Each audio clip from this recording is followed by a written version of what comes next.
The moving truck pulled away just as the sun started setting behind the row of identical houses. Lisa stood in her new driveway watching her 16-year-old daughter carry the last box through the front door. After everything they'd been through this past year, this felt like a fresh start. A chance to finally breathe again. The neighborhood looked peaceful. Neat lawns stretched out in every direction, and the trees lining the street were just starting to show their autumn colors. It was exactly the kind of quiet, safe place Lisa had dreamed about while working those long hospital shifts as a pediatric nurse. "Mom, the Wi-Fi isn't working," her daughter called from inside. Lisa smiled and headed in. Some things never changed, no matter where you lived. The next morning, Lisa was up early unpacking kitchen boxes when she heard a knock. She opened the door to find an elderly woman holding a plate covered with aluminum foil. "I'm Margaret from next door," the woman said warmly. "Thought you might need some breakfast after all that unpacking. Moving is exhausting at any age, and I should know. I've lived here 23 years. The chocolate chip muffins were still warm." Lisa invited Margaret in for coffee, and within minutes they were chatting like old friends. Margaret told her about the neighborhood, pointed out which houses had the friendliest families, and warned her about the pothole on Maple Street that the city kept forgetting to fix. "And the HOA?" Lisa asked. She'd never lived in a neighborhood with a homeowners association before. Margaret's smile faltered just a bit. "Well, Richard Brennan runs it. He's very thorough. Just make sure you read all the rules carefully. He takes them seriously." Something in Margaret's tone made Lisa pause, but before she could ask more, her daughter came downstairs asking about breakfast. Over the next few days, Lisa met more neighbors.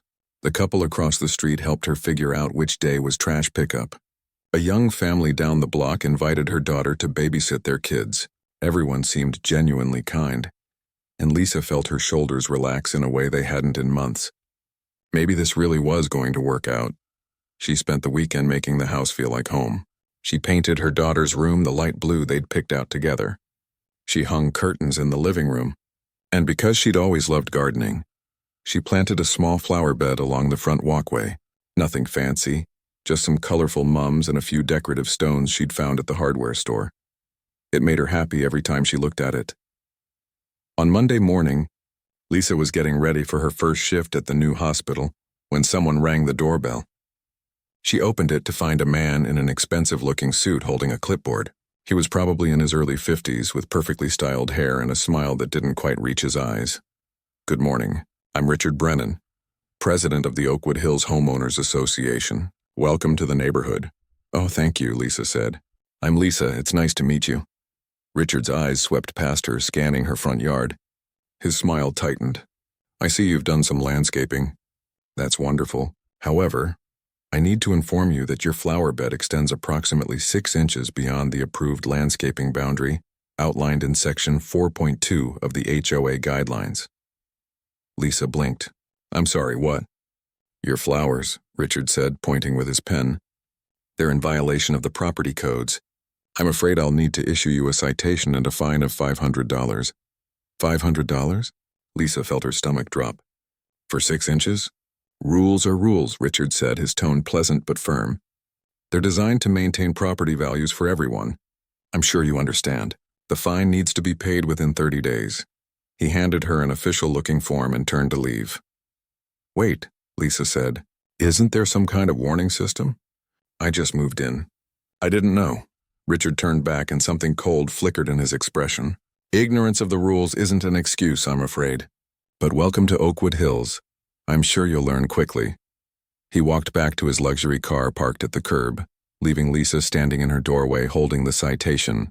Her hands were shaking slightly. $500. She'd just paid for the move, the deposit, the first month's rent. That money was supposed to go toward her daughter's school supplies. That evening, Margaret came over with dinner. "I heard Richard paid you a visit," she said quietly. "How did you know?" "He always hits the new people first," Margaret said, her voice sad. "Tests them to see if they'll push back. Most of us learned early on that it's easier to just pay the fines and keep our heads down." Lisa looked out at her small flower garden, the one she'd planted with such hope just a few days ago. "I should probably just move them, right?" Margaret patted her hand. "Whatever you think is best, dear. Just be careful with Richard. He doesn't like being challenged." That night, Lisa wrote a check for $500 she couldn't afford. She told herself it was a one-time thing, a mistake she wouldn't make again. She'd follow every rule perfectly from now on, and everything would be fine. But as she sealed the envelope, something felt wrong in her chest, heavy and tight. She pushed the feeling away. This was her fresh start after all. Her new beginning. She wasn't going to let one fine ruin that. She had no idea this was just the beginning. 3 weeks after paying the first fine, Lisa found another notice tucked into her door. This time it was for leaving her trash bin out past 7 in the morning. She'd worked a night shift at the hospital and had simply forgotten to bring it in before collapsing into bed at 6:30. The fine was $250. Lisa stared at the paper, her exhaustion making it hard to think clearly. She called the HOA office hoping to explain, maybe ask for a warning instead. A woman answered and put her on hold immediately. After 15 minutes of waiting, the line disconnected. She paid the fine. The next violation came 2 weeks later. Wind chimes. Lisa had hung them on her porch because the gentle sound reminded her of her grandmother's house, a place where she'd always felt safe as a child. According to Richard's notice, they created excessive noise pollution and violated the community's peace and quiet standards. $300 fine. Lisa took the wind chimes down that same day. She didn't even argue. Her daughter noticed. "Mom, you loved those chimes. Grandma gave them to you." "It's fine," Lisa said, forcing a smile. "They're just chimes. Not worth the trouble," but it wasn't fine. She could feel something inside her shrinking, getting smaller with each notice, each fine, each time she backed down without a fight. At work, Lisa was a different person.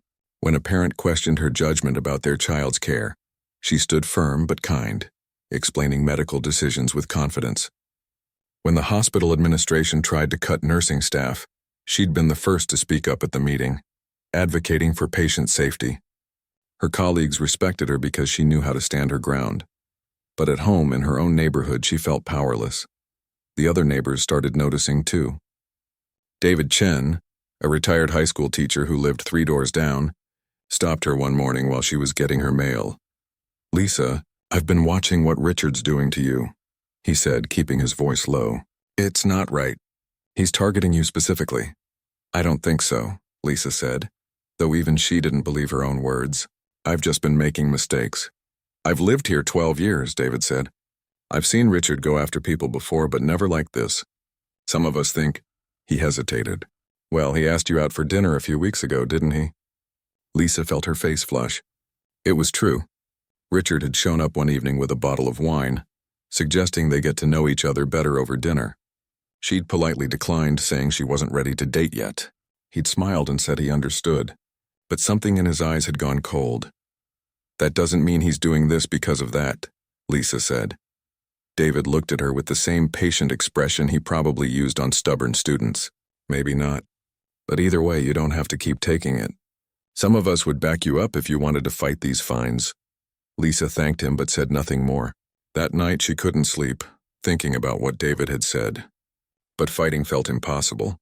She'd just gone through a divorce that had drained her emotionally and financially. The last thing she needed was more conflict, more drama, more people angry at her. She just wanted peace. The next violation hit harder than all the others. Lisa's daughter had saved up 3 months of babysitting money to buy her mother a birthday present. It was a ceramic garden gnome, hand-painted with bright colors and a cheerful smile. Her daughter had seen it at a craft fair and immediately thought of Lisa's love for gardens. "It'll protect your flowers." "Mom," she'd said when she gave it to Lisa, her eyes shining with pride at being able to afford something on her own. Lisa had cried happy tears and placed it right in the center of her small flower bed. 4 days later, Richard knocked on her door. He didn't even wait for her to invite him in before speaking. "The garden ornament needs to be removed immediately. It's not an approved decorative structure according to Section 7.8 of the Community Guidelines. You have 24 hours or the fine is $1,000. "It's just a gnome," Lisa said, her voice barely above a whisper. "It's not hurting anyone." "They care about compliance." 24 hours, Lisa. I'd hate to have to put a lien on your house over something so trivial." He left her standing in the doorway, the notice clutched in her hand. That evening, Lisa sat her daughter down. "Honey, I need to take the gnome down." Just for a little while, until I figure things out with the HOA. Her daughter's face fell. But I saved up for that. I thought you loved it. I do love it, Lisa said, fighting back tears. I love it so much. But sometimes we have to pick our battles, and this isn't the right one. You always say that, her daughter said quietly. Every time he does something, you say it's not the right battle. When is the right battle, Mom? Lisa had no answer. As the sun set that evening, Lisa went outside and picked up the gnome. Her daughter watched from the window, and Lisa could see the disappointment on her face. Not disappointment in the gnome being removed, but disappointment in her mother for giving up so easily. Lisa carried the gnome to the garage and set it on a shelf. As she walked back to the house, something shifted inside her chest. Not quite anger yet, but something close to it. Something that had been sleeping for a very long time. She didn't know it yet, but that feeling was about to wake up completely. Lisa's younger brother Tyler showed up unannounced on a Saturday morning, his truck loaded with camping gear. He was planning a weekend trip to the mountains and wanted to stop by to see his sister's new place. Not bad, he said, walking through the house. Way better than that apartment you had before. Tyler had always been the protective one, even though Lisa was 3 years older. After their parents died, they'd relied on each other through everything. He'd been stationed overseas with the army for most of Lisa's marriage, and he'd blamed himself for not being there when things fell apart. They were sitting at the kitchen table drinking coffee when Tyler noticed the stack of papers on the counter. He picked up the top one without asking. What's this? An HOA violation notice? He flipped through the others, his expression darkening with each page. Lisa, why do you have so many of these? It's nothing, Lisa said, reaching for the papers. Just neighborhood stuff. I'm handling it. Handling it? You've paid almost $2,000 in 3 months. Tyler's voice rose. What kind of HOA charges people for wind chimes and garden gnomes? Lisa felt her defenses go up. It's complicated. There are rules here, and I broke them. That's on me. Tyler stared at her like she'd grown a second head. Are you serious right now? Lisa, this is garbage. You know that, right? Can we please just drop it? Lisa stood up and started clearing the coffee cups, even though they weren't finished. I don't need you coming here and telling me how to live my life. Someone needs to, Tyler said. He stood up too, blocking her path to the sink. Because the sister I know wouldn't let anyone push her around like this. The sister I know is the toughest person I've ever met. Well, maybe you don't know me as well as you think. Really? Tyler crossed his arms. So you're telling me you just forgot about everything? About who you used to be? Lisa said nothing. You were a champion, Lisa. You won tournaments. You taught other people how to defend themselves. You earned a 3rd-degree black belt by the time you were 23 years old. Lisa's daughter appeared in the doorway, her eyes wide. Wait, what? Mom knows martial arts. The secret was out. Lisa felt exposed, like someone had ripped off a bandage she'd been hiding under for years. Tyler turned to his niece. Your mom didn't just know martial arts. She was incredible at it. She competed all over the state. I used to watch her spar with guys twice her size, and she'd drop them in seconds. She was fearless, Mom. Her daughter looked at her with confusion and something else. Hurt, maybe? Why didn't you ever tell me? Lisa sank back into her chair. Because that was a different time. A different version of me. What happened? Her daughter asked quietly. The truth felt heavy in Lisa's throat. Her ex-husband had hated her training. He'd called it aggressive, unfeminine, embarrassing. He'd made comments about how she was trying to be a man every time she came home from the dojo. Eventually, she'd stopped going.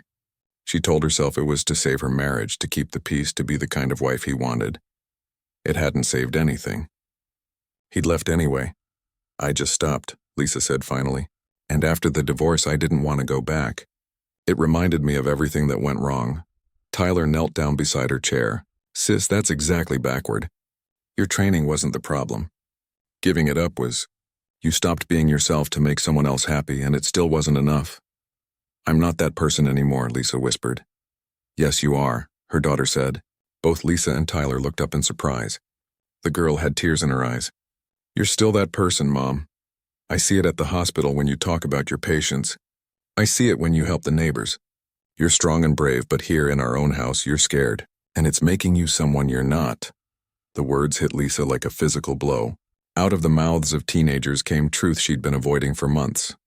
That night, after Tyler left for his camping trip and her daughter went to bed, Lisa sat alone in the living room. The house was quiet except for the ticking of the clock on the wall. She thought about the gnome in the garage, about the wind chime she'd taken down, about every fine she'd paid without question, every rule she'd followed without thinking, every time she'd made herself smaller to avoid conflict. Something Margaret had said weeks ago came back to her. He tests new people to see if they'll push back. She'd failed that test. She'd shown Richard exactly what he wanted to see. Someone who would roll over, someone who could be controlled. At midnight, Lisa went out to the garage. She found the boxes she'd marked "Old Stuff Don't Open" and pulled one down from the shelf. Inside, carefully wrapped in tissue paper, was her GI, the uniform she'd worn for years. White fabric, worn soft from use with the black belt folded neatly on top. She held it up to the light. It still smelled faintly of the dojo, of sweat and discipline and hard work. Lisa carried it inside and hung it in her closet where she could see it. She didn't put it on, not yet, but having it there, visible, felt important, like reconnecting with a part of herself she'd locked away. The next morning, her daughter came downstairs for breakfast and stopped short when she saw her mother at the kitchen table. Lisa was reading through every single HOA document, a notepad beside her covered in notes. "Mom?" Lisa looked up. For the first time in months, her daughter saw something different in her mother's eyes. Not anger exactly. Something quieter but stronger. Determination. "I'm doing research," Lisa said simply. "If Richard wants to play by the rules, then I'm going to learn every single one of them. And I'm going to find out if he's been following them too." Her daughter smiled. "That sounds like something a champion would do." Lisa smiled back. "Yeah, I guess it does." The email notification popped up on Lisa's phone while she was at work. "Emergency HOA meeting. Mandatory attendance. Thursday, 7 p.m. She showed it to her coworker during their lunch break. Emergency meeting? What could possibly be that urgent in a suburban neighborhood? Her coworker laughed. Probably someone planted the wrong color flowers. HOAs are wild. But when Lisa arrived at the community center that Thursday evening, she knew immediately this wasn't about flowers. The room was packed with nearly every homeowner in the neighborhood, and Richard stood at the front with a laptop and projector already set up. Lisa found a seat in the back next to Margaret, who whispered, "He sent the notice to everyone. Said it was about important community changes." Richard called the meeting to order with a sharp rap of his gavel. He started with a presentation about maintaining the prestigious nature of Oakwood Hills and protecting property values in an uncertain market. The slides were professional, filled with graphs and statistics that seemed impressive until you realized they didn't actually say much. Then he got to his real agenda. "Which brings me to our proposal for new community standards," Richard said, advancing to the next slide. "We're recommending a 50% increase in monthly HOA fees, along with updated violation penalty structures." A murmur ran through the room. 50% was significant. Many of the residents were retirees on fixed incomes. David Chen raised his hand. "Richard, can you explain why we need such a large increase?" "Enhanced services," Richard said smoothly. "Better landscaping, improved security patrols, community upgrades." "What upgrades?" someone else called out. Richard's smile tightened. "That will be determined by the board. But before we vote, I want to address another matter. We have residents in this community who repeatedly disregard our rules." Lisa felt her stomach drop as Richard clicked to the next slide. It was a photo of her house, then another, and another, each one highlighting a supposed violation, some of them from months ago that she'd already paid fines for. "This resident has shown a pattern of disrespect for community standards," Richard said, not even using her name as if she wasn't sitting right there. "Landscaping violations, noise violations, unauthorized decorative structures. This is exactly why we need stronger enforcement policies." The room fell uncomfortably silent. Lisa felt every eye turn toward her. Her face burned with humiliation. Margaret squeezed her hand under the table. "The rules don't care about hurt feelings," Richard said. His eyes locked on hers, and there was something cruel in his smile. David stood up. "Richard, this is inappropriate. Lisa has paid every fine you've issued. She's complied with every demand. This feels like a personal attack." "I'm simply presenting facts," Richard said. "If you have a problem with facts, perhaps you'd like me to review your property next, David?" The threat was clear. David sat down, but Lisa could see anger in his posture. A young woman near the front tried to defend Lisa too, but Richard cut her off with a comment about her fence needing inspection. One by one, anyone who spoke up was met with thinly veiled threats. The message was obvious: side with Lisa and you're next. The vote happened quickly after that.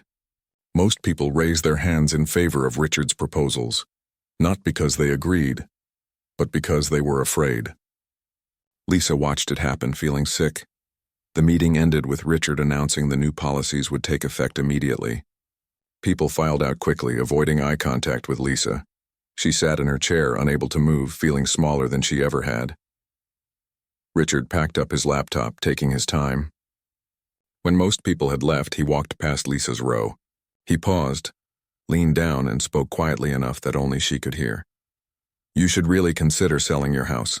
This neighborhood isn't a good fit for you. Then he walked out. Lisa sat there for another minute, Margaret beside her, neither of them speaking. Finally, Lisa stood up and walked to the parking lot. The night air was cool, and the parking lot lights cast long shadows across the pavement. She was halfway to her car when she heard footsteps behind her. Lisa. She turned. Richard was walking toward her, his confident smile back in place. The parking lot was empty now. Everyone else had left. I meant what I said in there, Richard said, moving closer. You don't belong here. You're a problem, and I always solve my problems. I followed every rule, Lisa said, her voice steady despite her racing heart. I've paid every fine. And I'll just keep finding new violations, Richard said.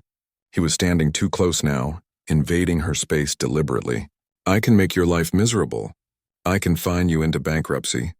I can put a lien on your house. I own this neighborhood. Lisa took a step back.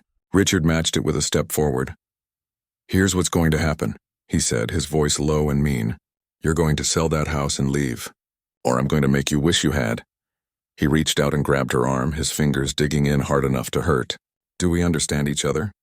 For 3 seconds, Lisa froze. Every instinct from the past 2 years told her to apologize, to back down, to make herself small and hope he'd let go. But then something else took over. Something that had been sleeping for too long. Her body remembered what her mind had tried to forget. In one smooth motion, Lisa twisted her wrist, broke his grip, and stepped to the side. Her stance shifted automatically, weight balanced, centered. The movement was so natural it felt like breathing.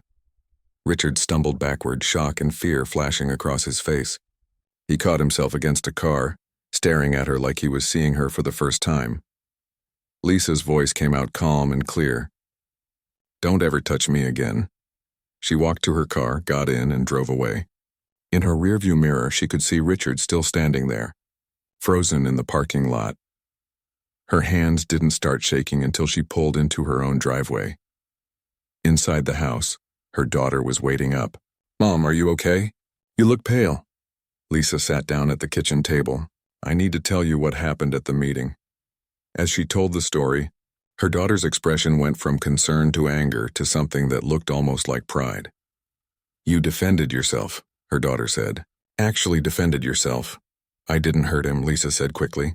I just made him let go. That's not what I meant. Her daughter pulled her chair closer. For months I've watched you let him push you around. But tonight you remembered who you are. You're not just my mom who pays unfair fines. You're the person Uncle Tyler told me about. You're strong. Lisa felt tears coming. I'm scared. He's going to come after me even harder now. Probably, her daughter said. But at least now he knows you're not helpless. And Mom, you're not alone. Did you see David stand up for you? And that other woman? People want to help. They're just scared too. Maybe they needed someone to show them it's possible to fight back. That night, Lisa couldn't sleep. She kept replaying the moment in the parking lot, feeling Richard's grip on her arm, remembering the fear in his eyes when she'd broken free. But more than that, she remembered something else. The feeling of standing her ground, of not apologizing for existing, of being fully herself for the first time in years. It felt terrifying. It felt like coming home. The morning after the parking lot incident, Lisa woke up with a clarity she hadn't felt in years. She'd spent half the night going through every HOA document she could find, and what she'd discovered had changed everything. David Chen was sitting on her porch when she left for work. He stood up quickly, looking concerned. I saw what happened in the parking lot last night, he said. I was sitting in my car finishing a phone call. I saw Richard grab you and I saw what you did. Are you all right? Lisa nodded. I'm okay. But David, I found something. Can you come over tonight? I think you'll want to see this. That evening, Lisa's living room filled up with people. David brought his wife. The young couple from down the street came. Margaret arrived with her husband. Even a few others who'd been at the meeting showed up. Word had spread that Lisa had discovered something important. Lisa spread her documents across the coffee table. I've spent the last week reading every HOA document, every financial report, every contract. And I found some interesting things. She pulled out a highlighted page. Richard has been awarding all our maintenance contracts to his own company. The landscaping, the community center repairs, even the parking lot resurfacing. He's been paying himself with our HOA fees. Is that legal? Margaret's husband asked. It's against our HOA bylaws, Lisa said. Board members aren't allowed to profit from association contracts. It's considered a conflict of interest. David leaned forward, studying the documents. How much are we talking about? Over the last 3 years? Nearly $200,000, the room erupted. People started talking over each other, angry and shocked. Lisa waited for them to quiet down, then continued. There's more. He's been collecting violation fines and adding them to a general fund, but that fund isn't itemized in any of our financial reports. I have no idea where that money is going. So he's been stealing from us, the young woman said flatly. I can't prove theft without an audit, Lisa said, but I can prove the contract violations. And I can prove he's been issuing fines that aren't actually in our bylaws, like my wind chimes. There's nothing in the rules about wind chimes. He made that up. Margaret shook her head in disbelief. He's been running this neighborhood like his personal piggy bank for years, and we all just let him. We were scared, David said. He had all the power. Or we thought he did. Lisa pulled out another document. According to our bylaws, any homeowner can call for a vote of no confidence against a board member if they have signatures from 20% of the residents. We have 72 homes in this neighborhood. We need 15 signatures. She looked around the room. I count 12 people here. If we all sign, we only need 3 more. The room went quiet. This was the moment. Everyone knew that signing this meant declaring war on Richard. He would retaliate. He would come after each of them. David picked up the pen first. I'm tired of being scared in my own neighborhood. His wife signed next.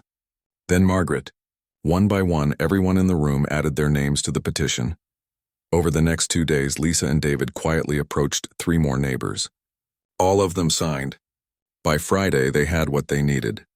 Lisa submitted the petition to the HOA board on Monday morning. By law, a special meeting had to be called within 2 weeks. Richard showed up at her door that evening. Lisa had expected this. She opened the door but didn't invite him in. You've made a serious mistake, Richard said. His friendly mask was completely gone now. When this is over, I'm going to bury you in fines and legal fees. Actually, Lisa said calmly, when this is over, you're not going to be president anymore. And there's going to be an independent audit of all HOA finances. I've already contacted 3 accounting firms that specialize in this kind of review. Richard's face went red. You can't do this. I can and I did. The meeting is scheduled for next Thursday. I suggest you bring documentation for all those maintenance contracts you awarded to yourself. She closed the door while he was still standing there, his mouth open in shock. The special meeting filled the community center beyond capacity. People stood along the walls. The energy in the room was completely different from the last meeting. This time, nobody looked scared. Lisa presented her findings clearly and thoroughly. She had documentation for everything. Richard tried to argue, tried to intimidate, tried to threaten. But with the whole community watching, his tactics didn't work anymore. The vote wasn't even close. Richard was removed as HOA president with only 2 votes in his favor. The board held an emergency election the following week. Lisa hadn't planned to run, but David nominated her and the motion was seconded immediately. She won by a landslide.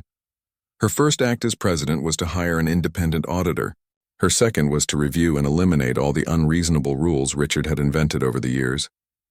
Her third was to return the fines he'd collected for violations that weren't actually in the bylaws. When the audit results came back 6 weeks later, they confirmed what Lisa had suspected.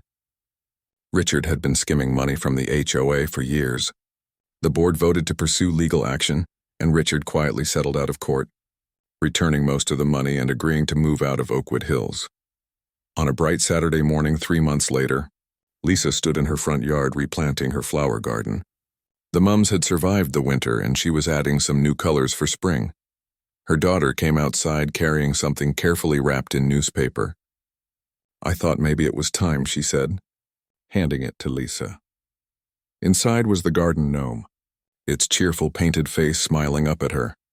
Lisa placed it right in the center of the flower bed, exactly where it belonged. Margaret walked over from next door carrying 2 cups of coffee. "Looks perfect," she said, handing one to Lisa. "You know, I never told you this, but I had a set of beautiful wind chimes. Richard made me take them down about 5 years ago. I put them in my attic and forgot about them. And now?" Lisa asked. Margaret smiled. "They're hanging on my porch, and they sound beautiful." That afternoon, Lisa taught her first self-defense class at the community center. 12 women showed up, including Margaret, David's wife, and several others from the neighborhood. They weren't just learning how to block and strike. They were learning something more important. They were learning that being kind didn't mean being weak, that standing up for yourself wasn't the same as being aggressive, that sometimes the bravest thing you could do was simply refuse to back down. Lisa's daughter sat in the corner watching, taking pictures on her phone. Later, she would help her mom hang something new in the house, a shadow box containing Lisa's old tournament medals and a photo of her in her GI, young and confident and strong. Not because that was who Lisa used to be, but because it was who she'd always been, underneath everything else. That evening, as the sun set over Oakwood Hills, Lisa stood on her porch listening to Margaret's wind chimes. The sound carried on the breeze, gentle and persistent and free. She thought about Richard, probably sitting in his new condo across town, and felt nothing. No anger, no fear, no satisfaction, just peace. He'd tried to make her small, and for a while she'd let him. But in the end, all he'd really done was remind her of something she'd forgotten. She was stronger than she thought. And she always had been.